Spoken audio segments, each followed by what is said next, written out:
दोस्तों, क्या आपने कभी सोचा है कि एक आम आदमी जब नेता बनता है तो उसकी संपत्ति, बैंक बैलेंस और लग्जरी लाइफस्टाइल अचानक कैसे बदल जाती है? आखिर कौन से तरीके हैं जिनसे एक सांसद, एमपी या विधायक एमएलए की दौलत में इतनी जबरदस्त वृद्धि हो जाती है? क्या यह सच में उनकी कड़ी मेहनत का नतीजा होता है या फिर इसके पीछे कोई छुपा हुआ खेल है? आज हम इन्हीं रहस्यों से पर्दा उठाने जा रहे हैं, बिना किसी मिलावट के, सीधे और सटीक तथ्यों के साथ।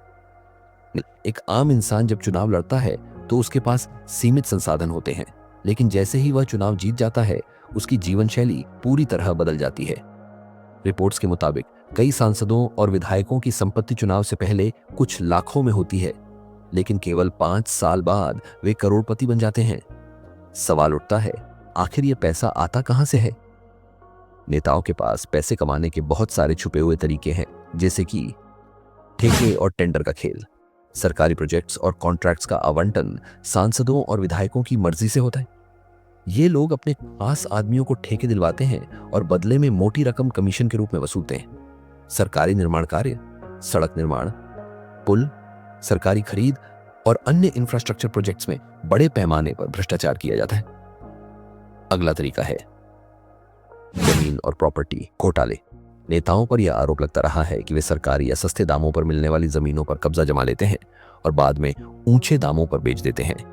यह काम सीधे उनके नाम से नहीं, बल्कि उनके करीबी रिश्तेदारों या फर्जी कंपनियों के जरिए किया जाता है।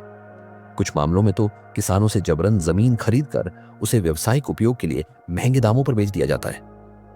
नेक्स्ट है ब्लैक मनी को व्हाइट बनाना। राजनीतिक चंदे, हवाला ट्रांजैक्शन और शेल कंपनियों का उपयोग करके ये लोग अपने काले धन को सफेद बना लेते हैं। कुछ नेता बड़े व्यवसायियों के साथ गुप्त समझौते करते हैं, जहां उन्हें चुनावी फंडिंग के बदले में सरकारी नीतियों में डील देने का वादा किया जाता है। अगला और एक तरीका है ट्रांसफर पोस्टिंग का रैकेट। पुलिस, आईएएस, पीसीएस और अन्य सरकारी अधिकारियों की पोस्टिंग और ट्रांसफर के लिए भी मोटी रकम वसूली जाती है। जो अधिकारी ज्यादा पैसे देता है उसे फायदेमंद पोस्टिंग दी जाती है, जहां वह अपनी लागत वसूल सके और नेता को कमीशन देता रहे। नेक्स्ट है मध्यस्थता और दलाली का खेल। बड़े बिजनेस डील्स, सरकारी योजनाओं और नीतियों में नेताओं की मध्यस्थता से भी बड़ी कमाई होती है। कई बार कंपनियों को सरकारी नियमों से बचाने के लिए नेताओं द्वारा प्रभाव डाला जाता है। बदले में वे करोड़ों रुपए की रिश्वत लेते हैं। नेक्स्ट है फर्जी एनजीओ और फंडिंग स्कैम। कई नेता अपने परिवार के सदस्यों के नाम पर फर्जी एनजीओ खोलकर सरकारी अनुदान प्राप्त करते हैं। इन फंड्स का उपयोग कभी गरीबों की भलाई के लिए नहीं किया जाता, बल्कि निजी संपत्ति बनाने में किया जाता है। नेक्स्ट है सरकारी योजनाओं में हेरफेर।